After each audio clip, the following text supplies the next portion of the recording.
At Kuya Curly, napansin ko dito sa building nyo, punong-puno na mga stones. Para ba mga kristal? Paano ka ba nahilig sa ganyan? nag-start ang paghilig namin sa ganyang klase ng bagay. Simula po nung before po kasi, nag-start kami sa pungsoy-pungsoy kasi may kaibigan kaming isang Pilipino na may kaibigan Chinese na naniniwala siya sa pungsoy. Sabi ko, ba't hindi kaya natin subukan? Bumili lang muna kami ng tag 10,000 ng mga pungsoy, art. Tapos may placement siya, binabasa ko yung kay Martes Allen, kay Lilian Tu ng mga books, every year yon. May placement siya kung saan dapat iligay. So sinubukan ko, sabi ko, ba't gano'n? Parang ang gang na dating. Minsan walang-wala na kaming pera, nakasingil kami. Minsan parang kulang ka na ng ganito, biglang biglang may dumating. Tapos sabi ko, parang ang gang, parang namamagnet niya. So sinubukan ko hanggang nung sumunod na taon, 20, nag-aaway na kami mag-asawa dahil ba't daw ako gumastos ng pangpungsoy items na umabot ng 20,000. Pero ang ganda ng result. So, ang nangyari, nung sumunod na taon, umabot na kami ng 100,000 sa pagbili ng iba't ibang mga klase ng pungsoy items para ilagay dito sa north, south, west, east. Iba't ibang klase ng placement yon. Taon-taon, pinapalitan kasi yon. Napansin namin, sandali, parang kakaiba talaga eh. Parang may hatak talaga na parang ang gaang ng dating. Pero sa kabila ng lahat ng yun, ang faith pa namin kay Lord, hindi naman talaga nawala. Kasi sabi nila, pungsoy is science. So sabi ko, wala namang masamang maniwala sa swerte, wala namang mawawala sa'yo, mababawasan ka lang ng kapirasong pera. Tapos ang tumagal-tagal, umabot na kami ng milyon sa pagbili ng iba't ibang art ng pungsoy. Milyon na? Ngayon, nagtaka ako. Sabi ko, the more na gumagas kami sa pungsoy, ba't parang ganda ng pasok ulit? Sabi ko, sandali lang. Di, ang ginawa ko, nag-research ako sa pungsoy ng China. Nagkaroon ako ng kaibigan na Chinese dito sa may Ongpin. So sabi ko, saan nakakabili ng ganitong klase ng mga bagay? Pero gusto kong malalaki na, para malalaking swerte ang dumating. Sabi ko. Pagkatapos sabi niya, naku, mahal yan. Sige, okay lang. Try ko lang. Kasi ang katwiran ko, yung painting nga ng pagkamamahal, nabibili natin para maging art sa mga wall natin. Tapos isang tao lang na pwedeng magnakaw nun ang kayang magbuhat. Samantalang ito, magkakaroon na ako ng art.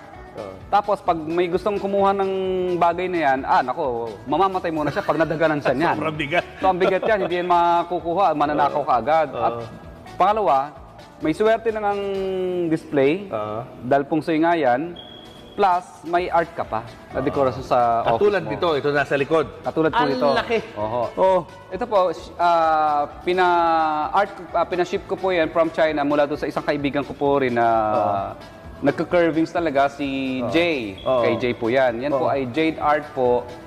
Ang jade kasi, akala natin green lang yung jade. Pero ang jade po, iba-iba rin po ang kulay niya. May classification din po siya mula sa iba't ibang kulay. Ang pinakamahal lang talaga na jade, kaya nasanay tayo na ang kulay ng jade ay green. Kasi yun ang pinakamahal na jade, pag kulay green. Pero yung mga ganito klaseng parang yellowish lang, medyo cheap kind of jade lang yan. Pero isang buo yan, nakinarve. Yes, oo. Bali, hinati-hati sa ano yan, sa 5. 1, 2, 3, 4, 5. 6 pa nga, kasi nga, hindi kayang buhatin yan ng, mababasag siya lalo. Wow! Kaya pinutol-putol. At dito na lang inassemble. Kuya Curly, ikot tayo din sa lugar mo. Anong mga klase ng mga bato makikita natin Ito, dito? mga citrine. Ito, ang ibig sabihin naman itong bato na to, mga citrine yan. Citrine, ibig sabihin yan, money, for money ang ibig sabihin. Ibig sabihin parang ina-attract mo yung money. So sabi ko, wala namang masama. May natural stone ka pa, may money ka pa na pwedeng pumasok. Citrine ang tawag dyan. Citrine, stone. Ito yan, pareho rin. Tapos ito naman, yung mga art na ganito, yung pink jade naman to. Pink jade. Akala ko dati, isa lang ang kulay ng jade, pero iba-iba pala ang kulay ng mga jade. May mga maliliit ka rin dito. Yan, mga jade din yan. Ang dami talaga Ang gaganda ng pagkaka-art sa kanya, tulad po nito. Ito naman, money catcher naman yan. Frog yan, jade din, na pang-catch ng pera daw. Kaya yan, may mukhang pera siya, Chinese money. Okay. At mapapansin mo, napapaligiran niya ng iba't ibang parang gold bars or money coins. Kasi minsan, pag inisip mo na magkakapera ka talaga. Pag inisip mo na makakasakit ka talaga. Pag inisip mo ang problema, magugulat ka na lang, maya-maya may problema ka na. Kaya dapat ang isipin mo, yung positive energy, pag inisip mo positive, positive din ang papasok sa'yo. Pag inisip mo ang negative, negative din ang papasok sa'yo. So, kaya mapapansin mo, lahat ng dapat ng mga art mo, positive. Tulad yan, tungkol sa pagkakaperahan niya, mga gold bars yan. So, ang ibig sabihin niyan, iniisip parang naglalagay ka ng isang bagay na, marami akong pera, marami akong bars. So, literal parang gano'n, literal. Gusto mo lagay sa bahay mo kung ano yung gusto mo makuha. Yes, kung anong bagay na, halimbawa, naglagay ka ng painting sa wall ng bahay mo na isang painting na nakakaiyak, nagdurusang tao, yun din ang magiging reflection ng puso mo.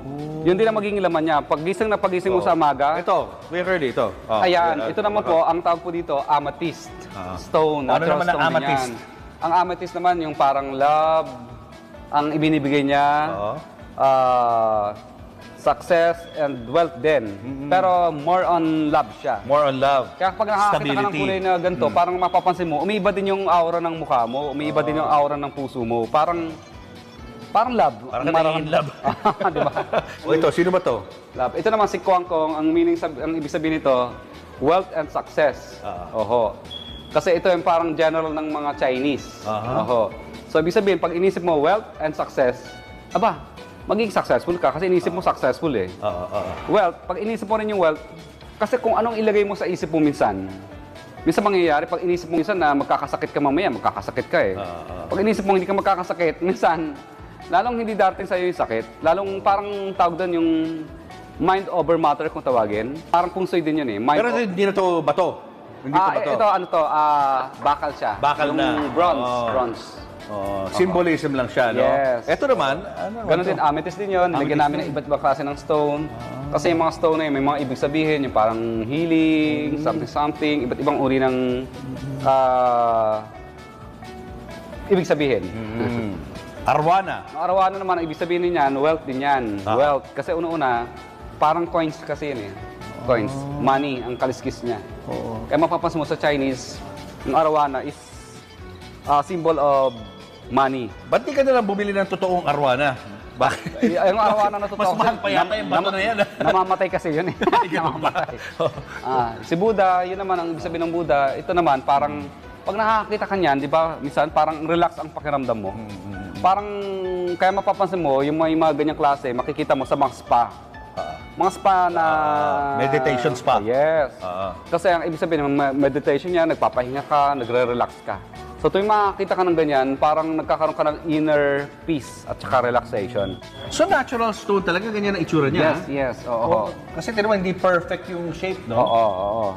So ngayon, pag inisip mo yung nakaka-attract na bagay na, nakaka-attract ng bagay na pera. So, pag inisip mo na nakaka-attract ng pera yan, minsan yun din ang nilalagay mo sa utak mo na nakakapag-attract. So, parang nagiging instrumento siya na mag-isip ka ng isang bagay na nakaka-attract. Yun ang paniniwala mo. So, ibig sabihin, yun ang tinatawag na mind over matter minsan. Ano naman to? Ito naman, ito ay pangsalok daw ng swerte at saka pag-ibig din, love. So, ito po. Dito nilalagay dapat mga alahas, jewelry. Pero dahil nasa office yan, hindi po namin nalagyan ng alahas yan. Dahil baka biglang maglaho. Ang bigat nito, no? Paano pinasok to rito? Ano po, ang ginamit namin dito, yung backhoe. Kasi ilang tonelada rin po ito, halos magdadalawang tonelada rin ang bigat niya. Kasi mas mabigat po ito kaysa sa normal na bato. So habang ginagawa yung building nyo, yun, nilalagay na yan? Pinasok na. Piniplace Kasi hindi na niya yung mga kayang mabigat. ipasok. Kailangan sisirain mo yung glass kapag once na tapos na. Kaya pinasok na muna. Okay. Yun.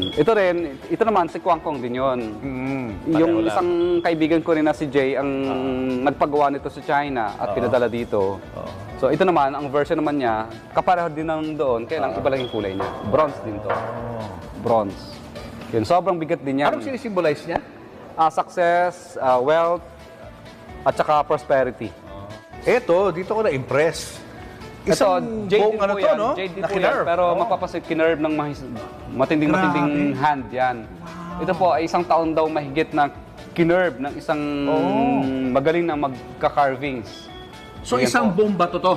Yes po, bato po yan. Tapos inukit-ukit niya hanggang sa Opo. magkaroon ng mga imahe. Oho. At ito, pato to, na alam mo yung jade na, alam mo yung matandang-matanda na may halong kahoy? Oo. Di ba minsan ng kahoy, nagiging parang jade din yan sa kalaunan ng napakahabang panahon. Kaya mapapansin mo, yung yan, nagiging may portion na bato at kahoy. Tingnan mo naman, no? Halika, job tingnan mo to. Paano niya na carve itong mga puno na ganito? Oo. Galing sa bato. Grabe yung detalye. Pinong-pinong Pati yung pagkakagawa. tao. Kinarve yan ganyan. Isang buo yan na ba to? Oo. Papaswerte din yan. Oo. Pero sabi ko, talagang swerte talaga. Dahil una, isang uri ng art kasi ito eh. Oo. Isang uri ng art. Mapapasin nyo, jade elephant din to. Kaliwa at kanan yan. Yan. So ito, ang ibig sabihin yan, success and wealth naman. Oo. Bakit ano? Kasi ang elephant, ang sinisimbolo niya is malaki, malakas. So parang pag once na yun ang ginawa mong symbol, isang malaki at malakas, iniisip mo parang malaki at malakas ka na rin. Ganun no? Ganun ang prinsipyo, no? Oo. Parang kung ano yung nakikita mo, may vibe mo yung, yung mga qualities doon. Yun dito, isa pa to. Parang yung kanina rin. Ito, mas matindi rin po ang ano nito. Yung carvings niya. Wow! Pampaswerte din daw Oh to. my gosh, Jade din siya. grabe detalye. Jade. Pero ibang kulay ng jade naman to. Oho. Grabe. Yun. Mga Pero detalye ng madetalyado puno, yan. bato, mga tao. Yung ano niya, oh. Imagine sa isang bloke yan, ha? Isang buong, tapos inisa-isa nila yan. Oo. Inukit-ukit yan hanggang sa magkaroon ng form. Oho. Kaya yan, talagang ano siya, yung very rare yung ganyan. Hindi siya, ano, at hindi siya, kasi ang hirap ano yan, eh, oh. Ang hirap. I can just imagine, paano yan? Ilan taon na gumawa nito? Ilan sila na carver? Hindi ko lang malaman. Basta ang sabi sa akin, ang nag-curve doon yan ay inabot ng mahigit 1 taon. Lang? 1 year.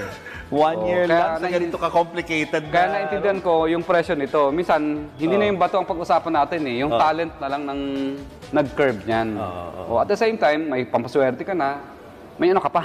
Oo. May- Magkano yung price nito?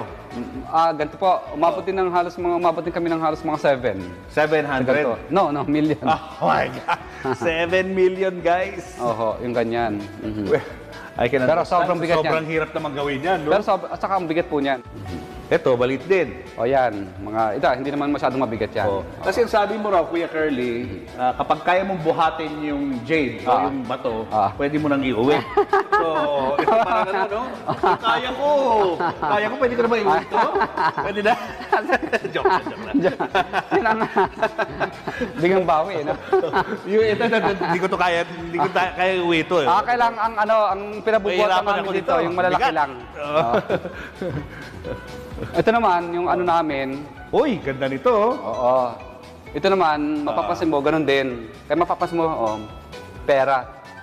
Pera, pera na, ano? pera ng Ito Chinese, malapit, yung no? kaliskis niya. Pera. Oo. Kasi dapat lagi mong iisipin pera. Magkakapera ka. Oo. Pag inisip mo hindi ka makakaroon ng pera, wag asahan mo na hindi ka na talaga magkakaroon ng pera. Iba rin, ha? Oo, pero Parang mapapansin mo, ceramic. ano siya, mabigat to, sobrang bigat. Oo nga, no? Oo. Ito, pero coins din siya, pampaswerte din. Yun. So dapat siya nakaharap sa labas. Para yung swerte daw, Papasok. yun. Ito. Ito naman, palaka. Ganun din, katulad nung nasa taas kanina. Money catcher siya. Nagka-catch siya ng pera. Kaya mas maganda kapag may bisita ka, nakatutok siya sa bisita mo. Para yung bisita mo, makukuha mo siya. Yung client mo, makaklose mo kagad yung deal. Kasi parang... Ginamagnet niya. Oo, Ginamagnet parang niya kinukuha yun. niya yung ano niya. Oo. Yung opportunity para sa kanya. Kaya tawag dito money catcher. Yun. Ito naman kay Buddha, hindi naman nagbago ang religion namin, hindi rin nagbago ang faith namin. Oo. Mas lalo pang lumakas kasi ito lang naman parang inspiration mo lang naman to. Yeah. Hindi naman para sambahin mo o ano pa mga klase ng bagay. Parang artwork, no? Yes, may art ka na. Artwork At minsan, na may mga dumarating naman na, na di mo ma-explain na kasi ang pinapakita kasi nito, may pera, may gold. O di ibig sabihin parang wealth. Malaki ang tiyan, natural, sagana. Literal, no? Sagana, nakangiti, natural, masaya. So yun lang naman ang binibigay niyang sample. Eto. Wow, ano naman kwento nito? Ito naman, nakita ko lang to sa Facebook noon, nakita ko sa isang punsoy, ang ganda. Ang liliit. Lahat ng nakita ko ang liliit, parang ganito lang kaliliit. Tapos mga, sabi ko, ayaw ko ng maliit. Gusto ko, para malaki yung swerte, malaki din ng ganito. So ang ginawa ko, kinausap ko yung isang Chinese sa Ongpin, boss, kaya mo bang yung gawa ng ganito kalaki? Sabi sa akin, boss, mahal yun. Hindi natin kaya yun. Pero kaya mo ang gawa? Kaya lang mahal, mahirapan ka.